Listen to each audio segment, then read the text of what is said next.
Hello and welcome to week 3 of Introduction to Early Childhood Education. So I hope that you are enjoying the content so far in this course. I know we've only gone through the first 2 chapters, but hopefully you've already started to get a sense of what early childhood education is, the main players that are involved, such as NACCE, the importance of developmentally appropriate practice, which again is matching what we know about children's learning and development with the children that we're actually teaching, making sure that we are including families in the social context in our instruction as well. And so I have really enjoyed all of your discussion board postings, the introductions, and then the information on Head Start. So I really hope that you found that exercise helpful in kind of going through their website. And hopefully you took away something that you didn't already know.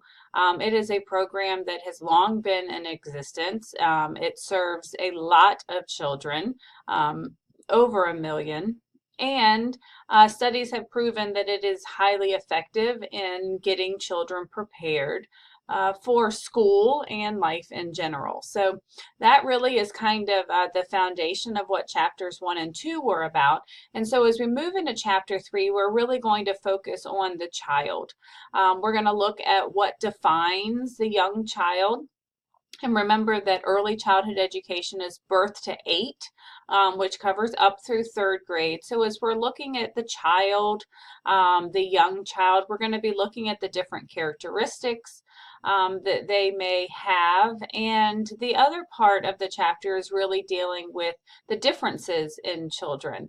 Not that the differences should make a child, it shouldn't determine their worth, but what we need to know is that we're going to have children with all different ability levels that are going to come into our classrooms. And so the main thing that we're looking at in this chapter is inclusion. And so you're going to start working on a project that I'm going to introduce to you this week, but really inclusion is exactly what it sounds like. It's including all children. And you're going to notice as you go through the chapter that normally when we think about inclusion, we're thinking about children with special needs. So as the chapter mentions, autism, ADHD, but something else that's included is also gifted children. So normally when we're thinking about children with special needs, really it means anything outside of what is considered typical development.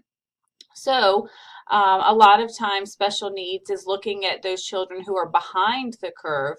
But the thing is that special instruction is also needed for children who are above the curve.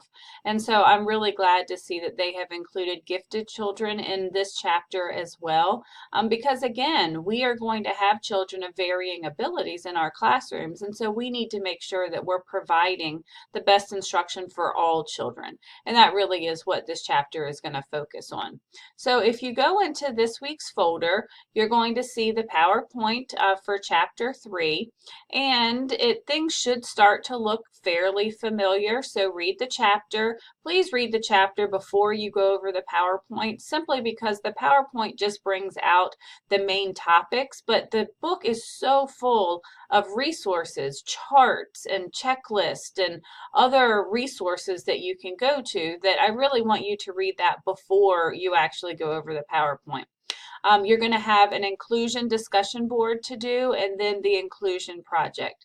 So the inclusion discussion board is fairly straightforward this week, but after reading the chapter, what struck you the most about inclusion? What do you think are the 3 biggest benefits of inclusion? So make sure that not only you respond, but that you also respond to at least 2 of your classmates in order to get full credit. And please remember that a response is more than great post. It should have some substance to it. And should kind of reflect on what somebody else has said.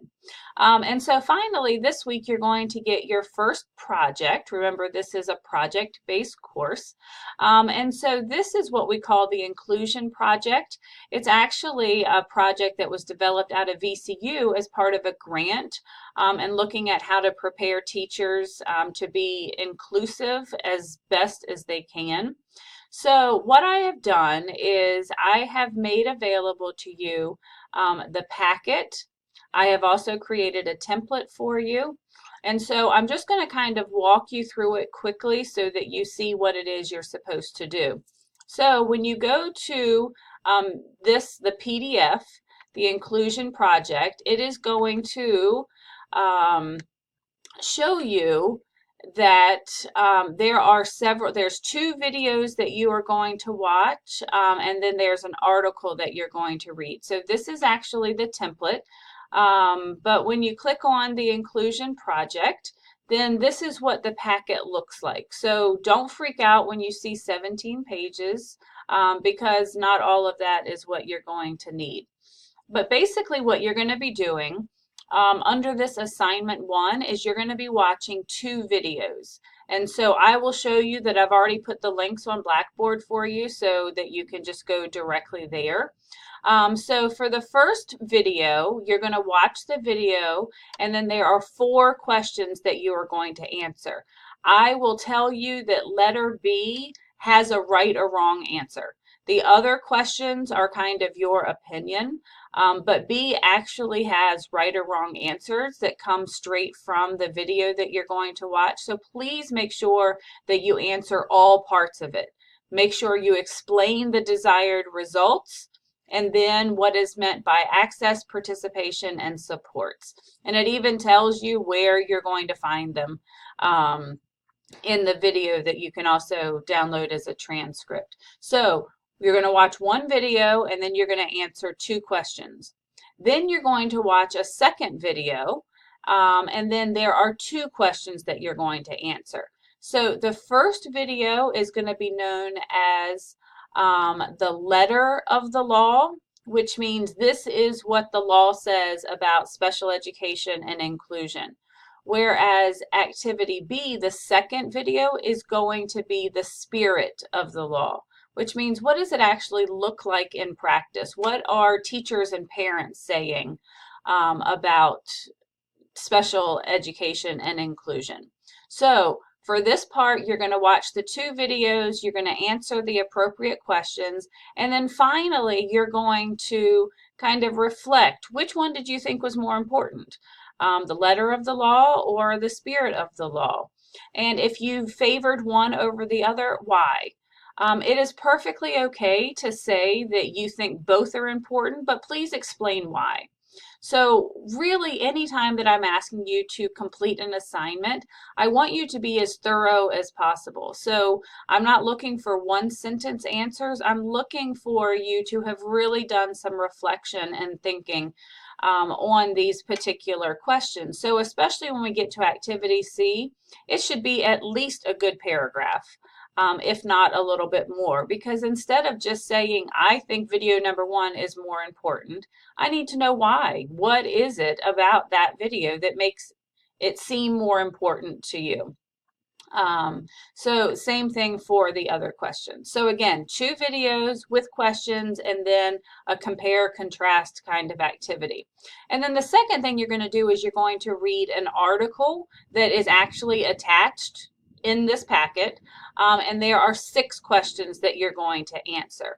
So as you go through the packet, you're going to see that when you get here to Appendix D, this is the beginning of the article. So the rest of the handout is the article that you need to read before you answer those 6 questions. So after going through that, because I want to make sure that you answer everything that you're supposed to, I created a template for you. So I gave you a little glimpse of it before, but this is what it looks like. So all you have to do is when you open it up, you can type directly into it and then save it, and then you would submit it when you're done. So remember, this is the first video. So here are the 4 questions you're supposed to answer. This is the second video. Here are the 2 questions you're supposed to answer. Here's where you're supposed to write your paragraph about which video you think is more important. And then finally, here's the article. So read the article, and then here are the 6 questions. So again, I tried to make it as user-friendly as possible so that there was no confusion as to what you were supposed to do. So when you go back into Blackboard, you're going to see here's where the template is. But then you are going to see, here's the videos. So when you click on each one of the videos, it's going to take you directly to what you need to see. So video number 1 is the letter of the law. So when you click on that, it's going to take you to this website. And all you have to do is click on the arrow to play it. And I would also there's a place where you can view the transcript. So if you remember, question 2B said that I told you that there was a right or a wrong answer. So because it may be difficult to get it written down while you're watching the video, you can actually view the transcript of the video, and then that way you can get your answer. So that's video number 1. And then video number 2 is going to be a video that looks like this. So just so you know that this is what you're going to see when you open up those 2 videos. So I think that that takes care of everything for this week. When you're done with your inclusion project, if you go to assignments, you are going to see here is the inclusion project. When you click on this, all you have to do is attach the file that you saved. When you were the Microsoft Word template that I created for you, all you do is browse my computer, then you can attach it, and then you click submit, which is at the very bottom. And that's all you have to do. If you've never done that before and you want to make sure that it has gone through, feel free to send me an email and say, I just submitted my inclusion project. Would you just check and make sure that it went through?